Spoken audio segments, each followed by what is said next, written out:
Yeah. What are they trying to sell us here? What is I enjoyed it because you could there were loads of clips obviously coming out of this, and in every single clip, the only thing you could see on every single photo was you could see just how excited they were to be making such an astronomical amount of money for so little work, and I rate it.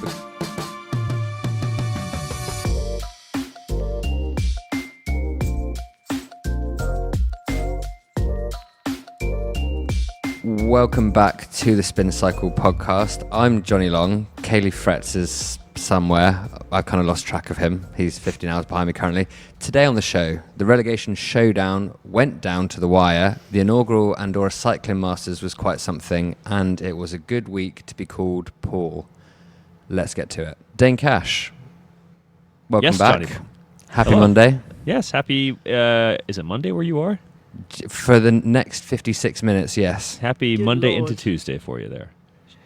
Yeah, big time. And that was the voice of Kit Nicholson. was. Hello, Kit. Hello, I think we should give a mini smattering of applause for Johnny to commit to the podcast at Staying such a up degree. late just for the members and the non-members too. They are benefiting.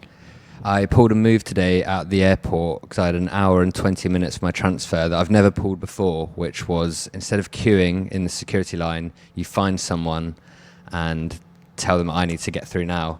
And then I joined like a mini stampede of other people all running to the flight, and that is why I'm here with you right now. Wow, well done. I'm going to, before we get to the cycling bits, Kaylee's going to hate that we're not getting straight to it. I'm going to set my own scene, just for anyone who can hear the white noise in the background, or on YouTube see the bright light of the vending machine behind me.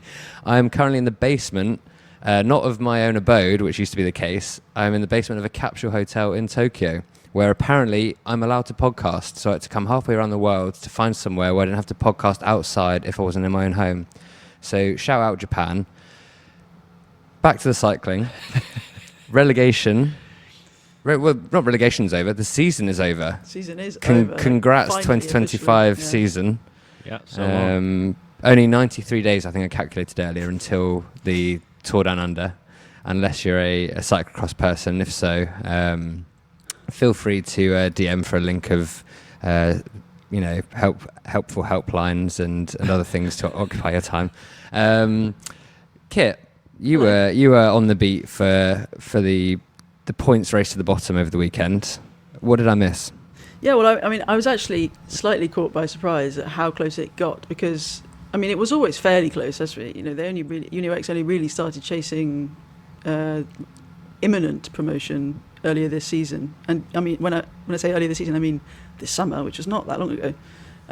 But as of about lunchtime on Sunday, so it was after the culmination of the Tour of Guangxi and the Japan Cup, where most notably Jonas Aguirre finished third and collected something like 125 points for that third place. So the gap was closed to, I think, as is always the case with especially UCI numbers, there's a little bit of discrepancy as to just how close the gap was. But by my reckoning, it was 174 points, which is a closable gap when you're racing a one-day race. And on Sunday it was the Veneto Classic, which is a pro race, second-tier pro race, where the prize pot is 200. However, as we've learned, UnoX has had a significant amount more motivation and momentum. It has seemed. If you look at I dug into this a little bit yesterday. If you look at their trajectory of the past 3 years, and we've known that they've been on the rise and they really want to get into the World Tour.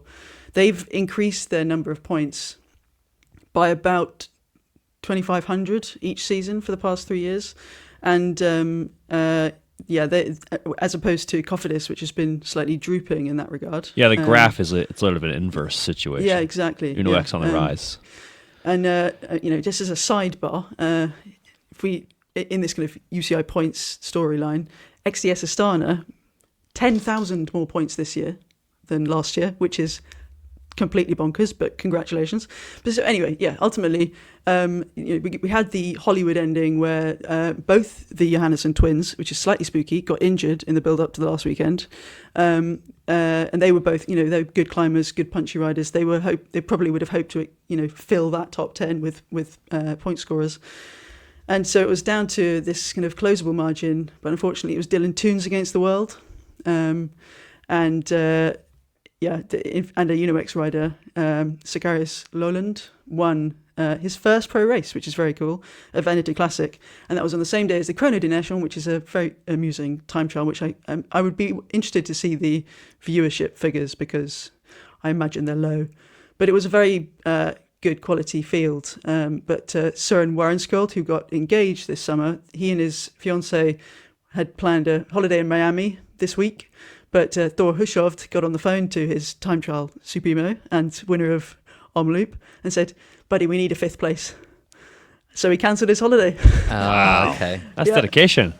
Yeah, so ultimately, UNOX has 398 points over Cofidis, about a very similar margin to what they are in deficit to Intermarché Wanty, which is in the 18th place spot. But of course, we know that Lotto and Intermarché are very likely to merge. And if they don't, Intermarché is probably going to disappear anyway. So yeah, Yes, it seems, that's and right. UNOX is certainly, I mean, Thor Hushovd is giving official quotes saying we can't get too excited yet. It's still a bureaucratic process. But all the forms have been filled in and submitted, and they've all been celebrating hard this weekend.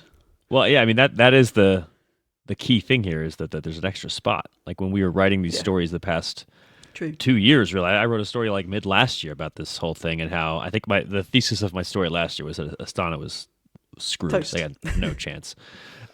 Which, hey, good on you, Astana, for proving me wrong. But I think it's been 18 spots the whole time. And then it's more like, actually, hold on a sec. If you're ranked 19th, that actually matters now because of this merger happening, which opens everything up for UNOX. And it actually, cool. it meant that Cofidis had another, like they could have been a spot lower than they thought. Yeah. And even then, they're Yeah. probably going to get relegated. But actually, I think I feel like obviously they're going to be disappointed. You don't want to finish your season in that kind of limp across the finish line sort of way. And Dylan Toombs had a good race. He's had a fairly anonymous year, but he finished 6th, I think, which is a good end of season performance. And it looked like a brutally hard race as well. But yeah, it's what's really cool is to see this team, which has obviously earned its place. And I'm talking about UNOX. Whereas Cofidis is a French team. We've talked about this before. It's a French pro team. They're going to get all the wildcards that they want, being a still high-ranked team. They're also French and sponsored by Cofidis, so they'll be more or less guaranteed Tour de France and Vuelta starts, and they may not want to go to all 3 Grand Tours. So I think it's good for everyone. And the other interesting thing, which we should get Ian Trelaw, get the bat phone out, but because what's really cool about UNOX is, besides their kind of clear good vibes, they've also got this identity which is kind of lacking in a lot of cycling teams now, where it's all Danish and Norwegian. They have 28 riders signed for next year, though they do, of course, also have the door open for more and a bigger budget, and more being 2 more spots. They do limit themselves by this Danish-Norwegian situation.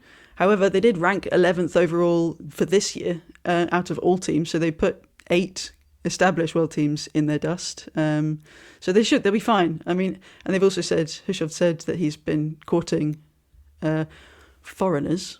I wonder if Magnus Sheffield might be that foreigner, because there's been a lot of talk. There's been rumours around him in the past about UNOX, and his sister lives in Norway. They've got Norwegian big relatives. name Magnus, it seems. Yeah. That seems a good halfway house, is that you get someone who sounds kind of Scandi before you fill it. And then you can go down, have you been to an IKEA? And then eventually it can just be we can sign whoever. It's a gentle weaning off Jorgensen process. is another, you'd think that he could be a... Perfect, yeah. He's from, is it Svalbard in California, the former Danish kind of type commune type thing? I don't know. Anyway, yeah, it's I think it's a good news story. And I think besides just thinking that UNOX are a great fun team to watch, and stories like Jonas Abramson and his course through the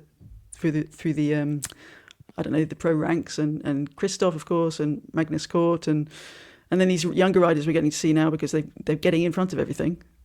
I think it's a good story for cycling and for Cofidis. Long story short. Good for everyone. What it seems to have done is it seems to have rewarded attacking racing, right? It's meant that Cofidis, who've had their moments few and far between, are punished for not doing well enough. which is kind of how sport's supposed to work. You can't just, exist there in sort of purgatory and keep rocking up to, like Cofidis at the Giro, if and when they do they go every? Do they even go every year? I couldn't even tell you because they're a world team. Oh yeah, Well, they don't. Yes. Yeah. As a world team, I think they have to. Oh, yeah, you have to go. They- but I they- mean, they like, do they now. might as well have not, which is kind of rude. And maybe they picked up like a stage or two Benjamin over the years. Thomas But won a stage. Was it this year or last year? But yeah, Last year, you know what I mean? Yeah. No, that's true. Yeah, but at the same time, that's a very. It's funny. That's sort of that's the way the soccer works. But that's not the way American teams work. Like you can be an American sports team and be bad indefinitely. That's just how it. Like you're allowed to do that, and it's not okay in Europe. Which is funny because we tend to think of it very You differently. could be a bad French team. You could be a bad French. Well, Continue to exist. if you're bad enough as a French team, you could cease to exist. Yeah, then that's the problem. Yeah, no, I'm talking out my ass, aren't I? Yeah, I mean, well, it's true. You can keep getting those invites, but like Yeah. Archaea has shown, and I mean, it's a shame, but like. You can be more average as a French team. Yeah, than that's you can probably get a away better way with from of elsewhere. putting But it. yeah, I mean, it actually, and I can't believe I'm saying this, but it does make me wonder about my previous aspersions cast on the UCI point system. I mean, in an era of Vitaly Pogacar, who's winning everything, there is of course a lot more racing for second place. And so there's that on one hand, and then there's the smaller races and the races he doesn't turn up at becoming even more of a thing that people want to target. I mean, I don't love it when Astana are causing crashes by sprinting for 13th and 14th. That kind of gets a bit unfortunate and a bit sad. But yeah, I start to wonder that, and also we were paying attention to Astana in February. Yeah. In 1.1 races in Spain, and yesterday we were paying attention to X and Cofidis in 4 countries, all over the world. So it's spread out the season. It does only do it in the last season of the cycle, as we But found. just in general, but it has kind of. I don't know. There is. I haven't got a conclusion to this yet. But I think that's kind of the point it is, of the World Tour is to make it so that you care more about not just the Tour de France. And I know we joke every UAE Tour or every, dare I say, Tour Down Under about how people don't care as much. But like the World Tour riders, España, even maybe. that's a don't go. How dare you? But it does matter to the riders because of this, because their teams. It's like their jobs are on the line here. Also, since we've now finished the season, like just a quick shout out to Astana. I mean, this is like, it's incredible. Like they are actually, I think they're a whole grand tour better than they even needed to be. Like I think they have that many more points than they even needed to get. That's how unreal this season was for them in all of the lower ranked races that they did. And they had some results in races that people actually watched as well. So good on you, Astana. Yeah, they went from 20th to 14th. Yeah, they're on the season. I think they're the season they're the 4th. Yeah, the 4th. Yeah. What I love about this, and I think, and I don't mean to kind of shit on any of the riders who were brought in by Astana, but what's really, I mean, it really goes to show that whatever incentives they were given, we heard about the intra-team competition where you're fighting against each other as well. There, I don't know, bonuses probably, who knows? But one of my favourite things about this is that actually it was the incumbent riders who were more successful. Yeah. Wout Poels, Sergio Higuita, Fausto Masnada, they all had obviously Wout Poels won everything at the Tour of Turkey, but it was Scaroni. Scaroni was the top scorer by almost 1,000 by a points. huge margin. Yeah, he was really impressive. And then just Poels was the 16th top scorer, so and Higuita 18th, so he nearly didn't even count. Yeah. Because the top 20 riders on the team count towards the UCI scorecard. So, and everyone has a bad year. Injuries happen. Motivation falls. But I think just on the subject of good job Astana, I think that's obviously some motivational speeches have been made and they've jolly well worked, and it's cool to see. I reckon Vino promised them that if they survive relegation, they were permitted to record another rap video.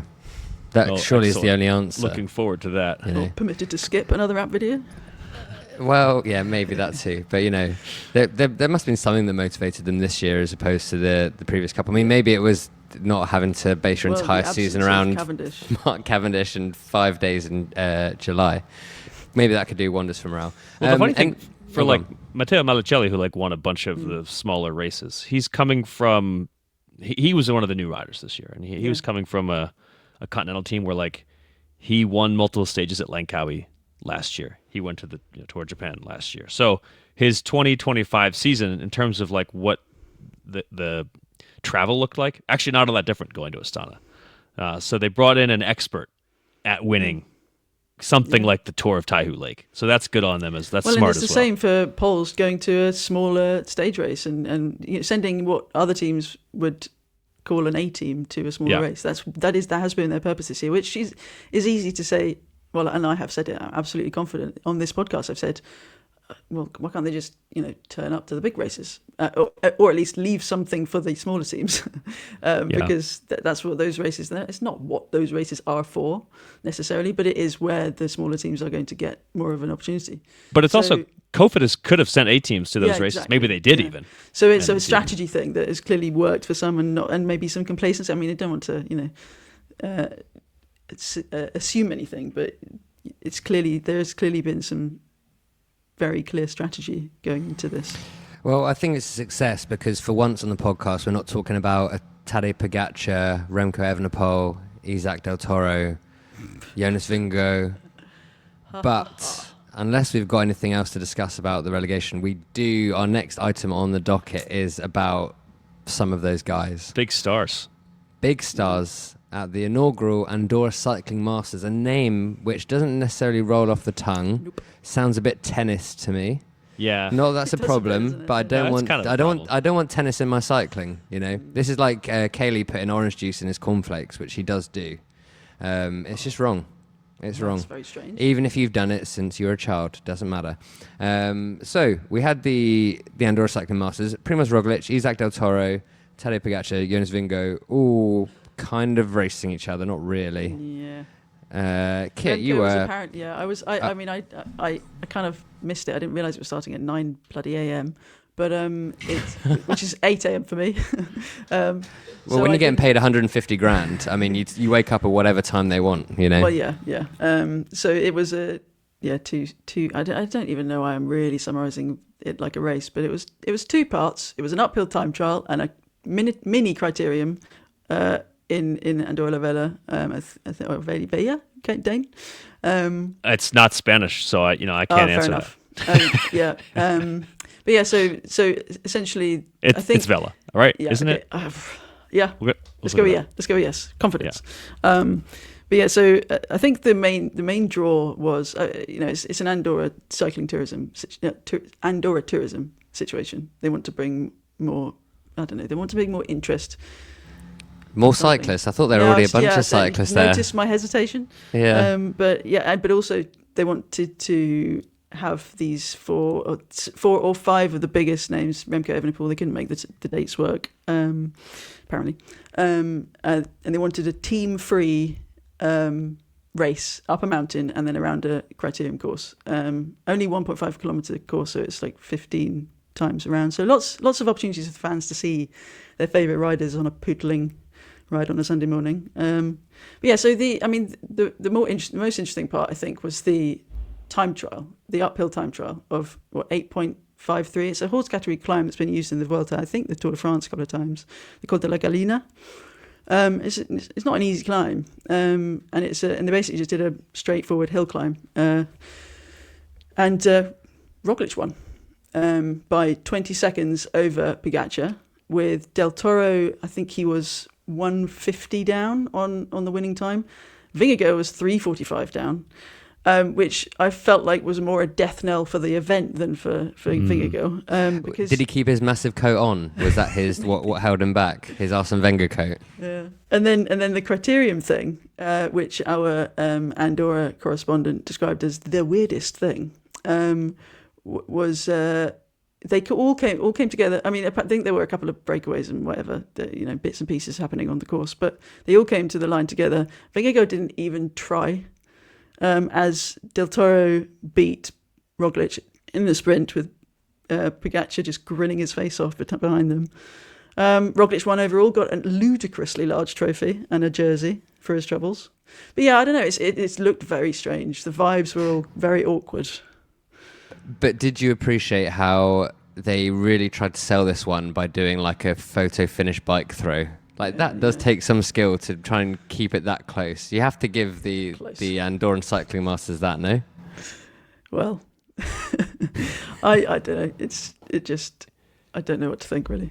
It wasn't quite like post-tour criterium, right? Like there was, it's somewhere between. Is that what we're? Well, I don't know. Okay. That's the kind of maybe that's the beauty of it, is that we're still not really sure. Maybe at Saitama they weren't sure the first year, and it's just like, wait a minute, and it takes a while to until Froome's beating Sagan in a sprint. There are some times when some French pro team rider wins a Saitama or what's the other criterium? Singapore wins it, and you're like, that wasn't meant to happen. Just a quick. I looked this up. It's Andorra la Vella. It's like a GL in Italian. You know how that makes that sound? Yeah, okay, yeah. that's all. Just wanted to throw that in there. Yeah. I'll remember that.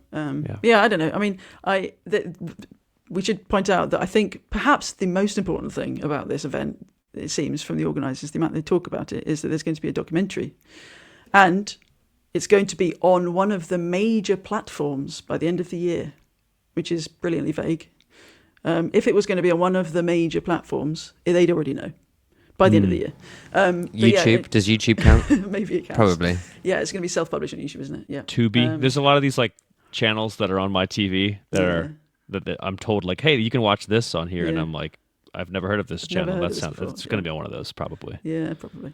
I don't know. I mean, I think so. There's been a bit of discussion on Discord about this over the past 24 hours, and discussion about whether Vingegaard, how much Vingegaard cares, and I think it is I'm absolutely confident in saying Vingegaard couldn't care less. Who was there for a couple of dinners, apparently, according to Alex Carrera, Pogacar's agent.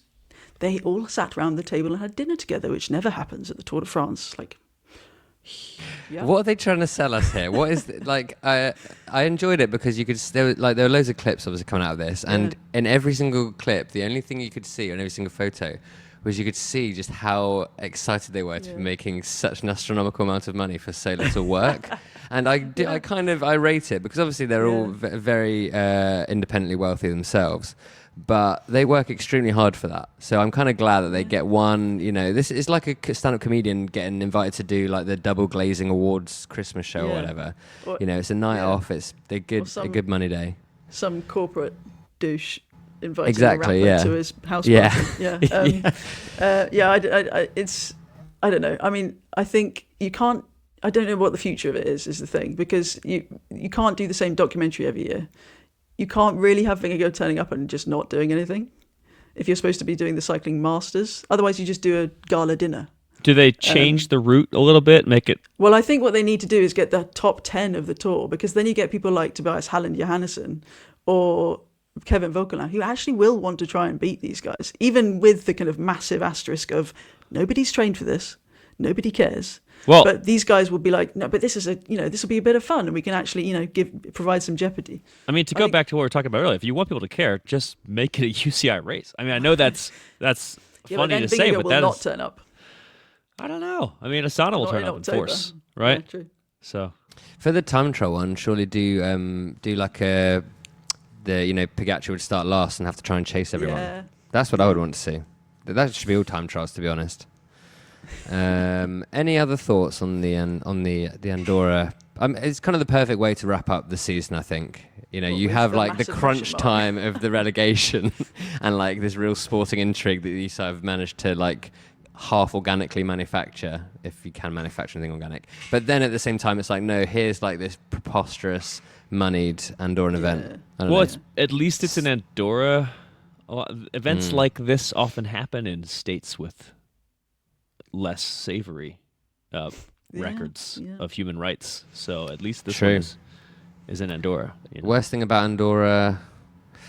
tax haven. Tax haven. What's worse? I mean, it's not that bad, right? There's way Some worse people, than that. Yeah. Pretty isolated. If you're in Andorra all year round, you can get pretty isolated, I think. Yeah, I mean, that sounds fine, though. I'm okay with that, That sounds great, actually. Isolating oneself. Yeah. And with that, I think we're going to isolate ourselves for at least a few seconds and take us out of the A block. And after a quick break, bring us back into the B blocks.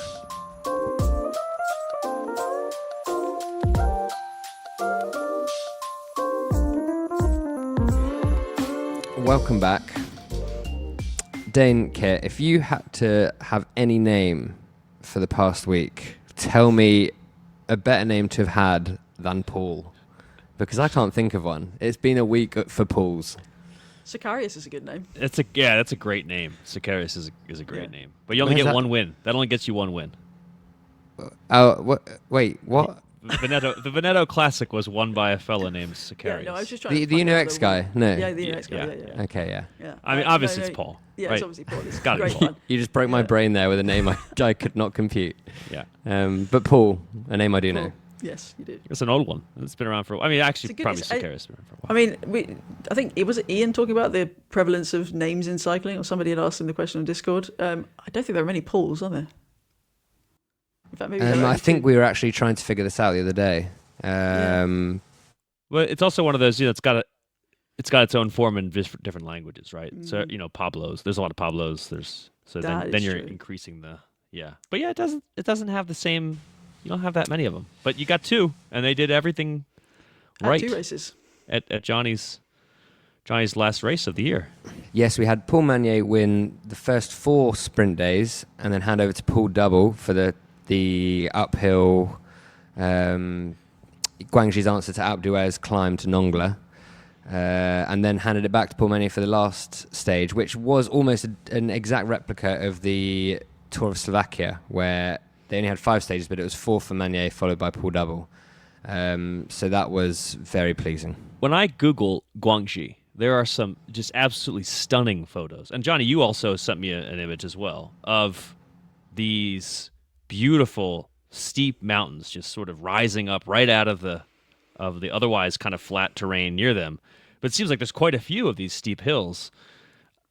It also seems like the Guangxi organizers were content to just climb one hill in 6 days. Yeah, I'm not sure how many of them you can actually climb. I see. Because it's still quite remote, and Right, I right. think obviously you want to keep on big roads that you know, so the government just closed down like That the makes highways, sense. and we all just bundle on there. But Nongla is like their Jebel Hafit or whatever I can't remember the Saudi one, but the one, they keep on going up and down that big road. Or 3.2K, 7.3% says. It's steep. Not an easy It's- climb. Yeah. Yeah. It's steep. They were collapsing at the top, and it was quite a scene because they were performers banging these massive drums, and you had the heli over the top, and then you had riders just collapsing everywhere. So Wow. it was all quite visceral, Bit apocalyptic. a bit apocalyptic. But yes, Paul. So Paul Magnier. I think it's easiest to start with Paul Magnier. Pseudo quick step. He kind of announced himself last year at the Tour of Oman where I was. So I've had a lot of Paul Magnier in my life. I feel like I know the bloke better than his mother at this point. He spent most of the week when he wasn't winning the sprints riding around on the little electric I love scooters those that they have in pictures, China, which is That quite photo alone something. made me want to put together a no-context cycling gallery for the end of season. There's still time. Yes. Yeah. Yes, and people were making cardboard cutouts of him. It was really good.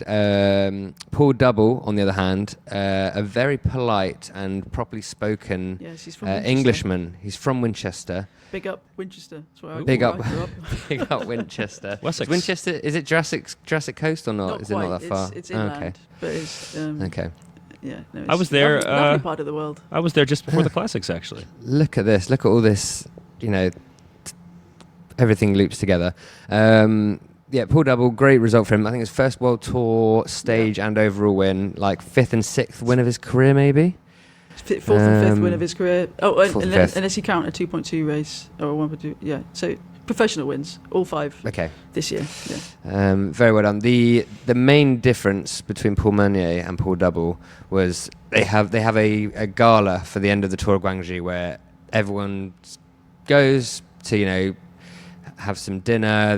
You have speeches from various people who either the sponsors or local government officials or whatever, but then they get some of the riders up on stage, and everyone's kind of supposed to dress a bit nice, so I brought the one sort of top with a collar on that I had, wore that. You then had Paul Double up there in an impeccable three-piece suit. Ooh. So That even if he explains was the photo of him with his team last night. Yes. Oh, is there a photo? Okay. Very funny. Yeah. Because if there's no context, then and he was team dressed all so in much more t-shirts. smartly than everyone else, which kind of makes me think he was kind of saying, "Oh yeah, I wanted to win, but I wasn't sure." If you're packing a three-piece suit for Guangxi, you're expecting to get up on that Absolutely. podium with the local, That's government confidence. advisor for sanitation or whatever, who's the one who really runs things around there. In contrast, Paul Magnier, big baggy t-shirt, jeans, literally like a French child at a disco. Well, he also is kind of he's 21, right? Like he's much He is, younger. Yeah. He's very large though. He's a very large man. Yeah. Okay. The other thing, because of the pools, was that UAE got stuck on 95 for the season. UAE washed, perhaps, because Yeah. he actually didn't win the Andorra Cycling Masters he didn't. either. No, Yeah. he didn't. No, and nor did Jay Vine came second to Josh Starling in the Chrono des Nations. He was a late call up to that race. One of the reasons it was so high profile. Well, so high profile. The start list was so good. But I saw quotes from a few riders that seemed to indicate the UAE actually kind of fluffed it in Guangxi. Narvaez. Lefay made a point that said something about UAE going bonkers and not working for each other, and because they're not friends or something. And I think there might have been a bit of Visma as well. We're doing a bit of that as well. And then there was Visma is Keanu to Brooks, who's leaving, and Jordan Nordhagen, who was in the white jersey and one place ahead, wasn't it? So that's great fun. But yeah, it seems like and I'm sure there'll be people shouting at us for this. It feels like, but the whole idea of UAE just collapsing when Pogacar's not around.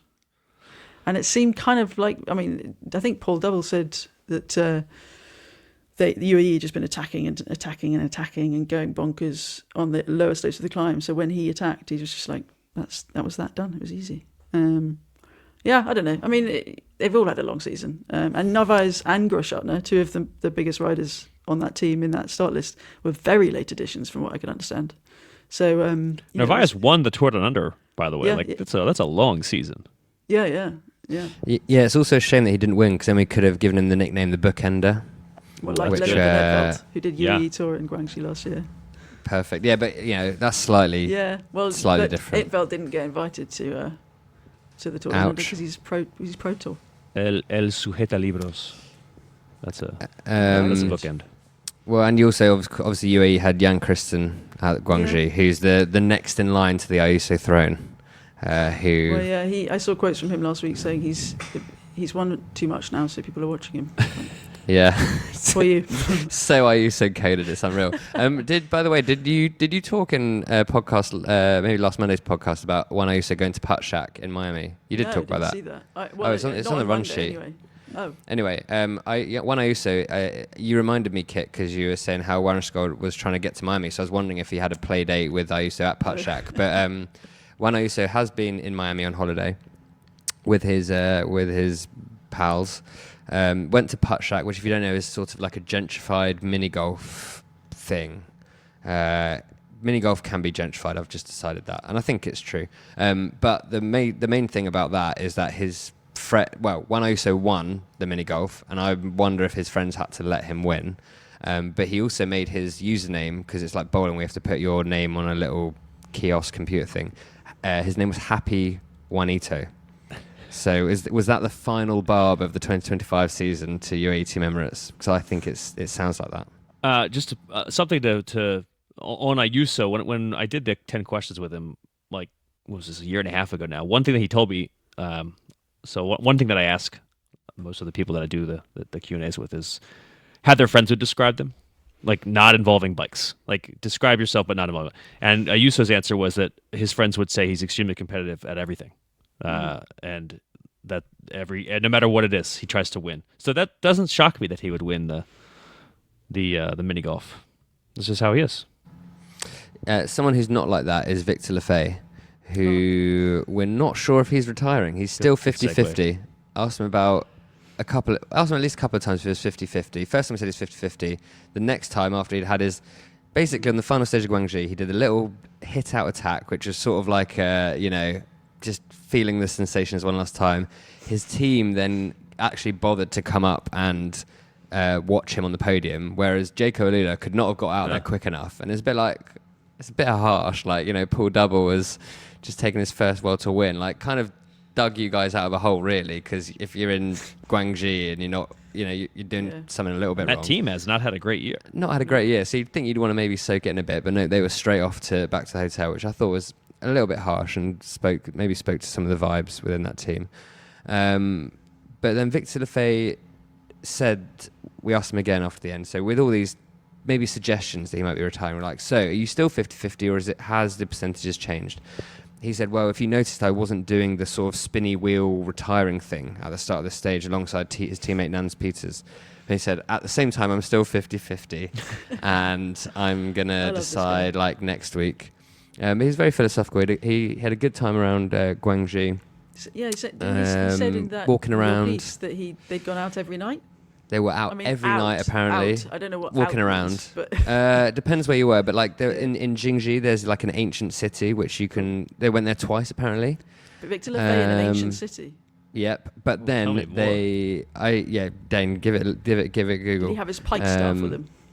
Well, that's the thing, is that all the time I was talking to him throughout this week, that's all I could think of was all the things we've said about him. But I think we already knew that he's a lovely man, but he's a very lovely man. The other thing he did is they found a carnival fair, like similar to the one we go to when we're in Belgium. And they were like trying to shoot down like toy Pikachus, like plushy toys. So he had quite the week. Yeah. And he's now deciding whether he's got a couple of offers from teams, but he also is harbouring a desire to export French cheese to Japan as like a business, which I think a few people in the comments of the story Ian wrote up about that, saying that a lot of people already do that, and it's also quite a tough market because French cheese is a bit too strong for the Japanese palate. But I mean, I don't know the ins and outs of the of the cross-continent cheese market. The one thing that we can say about Lefay, though, is that on the Nongla stage, he was wearing very short socks. Where he finished second. Who else this season has been very confused about whether they want to continue cycling and has also been wearing very short socks? Yeah, but he's winning again. Roglic is winning again, Johnny. Yeah, of course, he's the champion. He's the master of he's the Grand Master of Andorra. Indeed. So basically, Lefay and Roglic, completely opaque characters who cannot read, and maybe you're the better for it. I'm enjoying it. I'm enjoying it. Right, well, there's the Guangxi report. Maybe wait another 2 years for another one of them. Right, let's take another quick break, and then got a few small little items to carry us off towards the end of the show. See you in a minute.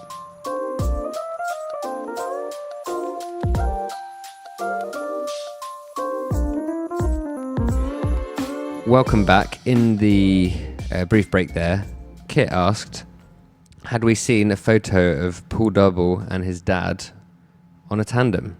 I had not. I don't think, Dane, you had either. No, I had not. So here we are. We're going to have a look. YouTube people will see going, oh my word, that's terrific. Those like hats. Something straight out of Nanny McPhee. That's amazing. I don't know if this is for an event. Or World Book Day or something. Or World Book Day, maybe. Yeah. Basically for the listeners, Paul Double is dressed like an evacuee. In fact, evacuee. Wait, what? I don't get that. Okay, that's a primary school, a British primary school. Oh, he's graduating. No. He's kind of. Okay. So in the very, very quickly, in the early days, in the early months of World War II, children were evacuated out of the cities into the countryside to avoid the bombs. Anyway, and as children, Johnny and I learned absolutely everything there was to know about evacuees, right? Probably dressed up as them at some point. Yeah. Yes, definitely. I think it was used to scare us and make us think how good we had it, which, to be fair, we did. But yeah, so he's got a nicely starched blue collared shirt, open collar, with a navy blue sweater jumper with Swede shoulder patches and a kind of dirty chino, dirty coloured chino, not necessarily dirty, and they're tucked into some long grey socks. And he's wearing a flat cap. He's wearing a flat cap. Yeah. His dad, though, is wearing jeans, so I don't think they can both be partaking in the event. Unless this is just how Paul Double dresses. Maybe. He might have. I really like it. This is exactly how I imagined Paul Double's childhood, like a bit Watership Down. You know what I mean? There's going to small creatures jumping out in front of motor Yeah. vehicles. That is great. I'll put it in the Discord for people who listen rather than watch on YouTube. He also hasn't changed. He looks No. exactly the same. No. That is. Where did you find that, or do I not want to know? No, that's in the Jacob Alula team talk piece with him early this season. Oh wow! When he was about to make his Grand Tour debut at the Giro. I would hazard a guess that piece or interview was probably done by our friend Scythe, who is now still a journalist and working as press officer for Jacob Alula now. That is fantastic. That's really perked up my mood as I get ready to tick into Tuesday. Christophe Laporte is back. Yes, which is good Great vibes news for him. you, Johnny. Well, it was good news for me until not quite good enough. Well, let's save draft talk for after dark. Just Okay, a little thing there. But Christophe Laporte won the Tour of Holland, which kind of made me care a bit about the Tour of Holland because I was rooting for Christophe Laporte both because he's part of my fantasy team and also because he's had a rubbish year of various problems and injuries. But what I'd really like to focus on is what Marc Madio is saying about his new French Great Hope, which is surely not going to help his new French Great Hope in any way, shape or form. Oh, is that throwing to me? Oh yeah, big time. Sorry. Well, I mean, the first thing to point out is that he's talking about Paul Seixas, who does not ride on his team, which is, I think, respect to Marc Madio. Oh yeah, of course. Yeah. It's also maybe he's just trying to recruit him. Oh, but Paul Seixas just signed an Yeah, but extension, 10 years is he from not? now, when he's looking for a place fair to enough. retire, Contracts to, don't mean anything. Yeah, that's well, also yeah, true yes, in this is true, this is 2025. true. Yeah. So yeah, he's some of the quotes. So this was speaking over the weekend, I think. Essentially, he said, if you place Bernardino in today's generation, he would have had the same abilities as Paul Seixas. That gives you an idea of his level. Riders today are better prepared, better trained, better educated. They're ready to perform much younger. And so then he goes on to say, Seixas has that attitude, that desire to win, that inner fire. That's what sets champions apart. That's going to be great for Seixas. He's definitely not going to collapse under the weight of French expectations. Yeah. Well, maybe that's the ulterior motive. Oh, that's actually that's diabolical. Actually, yeah. If he can't be on my team, then a French rider cannot succeed, and I'm going to plant the seeds for his demise. Wow. Yeah. Maybe that's what it is. Speaking of riders who kind of crushed under the weight of expectation, Tom Dumoulin completed his first marathon, the Amsterdam Marathon. I've also completed it, just to brag. Is that true? He did You it. have? I have. Johnny, wow. Tom Dumoulin did it much quicker. He did his first ever marathon in 2 hours, 29 minutes and 21 seconds. That's really good. How was yours, Johnny? 4 hours, 13 minutes. Better than I could do. That's Not better than great. I could do. Yeah. And I didn't run for 7 weeks before, but look, I'm not here to make excuses. I'm here to celebrate our cycling boys and their hobbies. Someone else that's on this on the docket here is congratulations in order. Yeah, Escape member and friend, Matilda Reynolds, she won the Grand Fondo World Championships this weekend on the Great Ocean Road where it was being held for she was racing the 35 to 39 category, but whatever. She is the world champion. It's awesome. But what makes it so epic is that I think it's 16 months ago now she was diagnosed with cancer. Wow. So she's had a considerable journey to this level, or to get back into fitness, and she's coached herself through the past year and a bit. She's been commentating on SBS, so a lot of our Australian listeners will be very familiar with her. And she's huge in the in the Aussie racing scene, domestic racing scene. So massive tip of the cap to Matilda. It's really awesome to see. Well said. Congrats, Matilda. That is great. I don't know about you two, but I think that might be enough for the regular show. Yeah. And it might be time to sashay into After Dark, where, if I'm reading out what we've got coming up, we've got feedback on Dane's phone story. Oh. Which, if you missed that from After Dark last week, that absolutely lit up the switchboard. We'll have to do a quick recap for Kit. Number 2, Stefan Kung sorted Dane out. Number 3, Sniper is actually nice. So, I mean, if that's not enough of a sell, I don't know what is.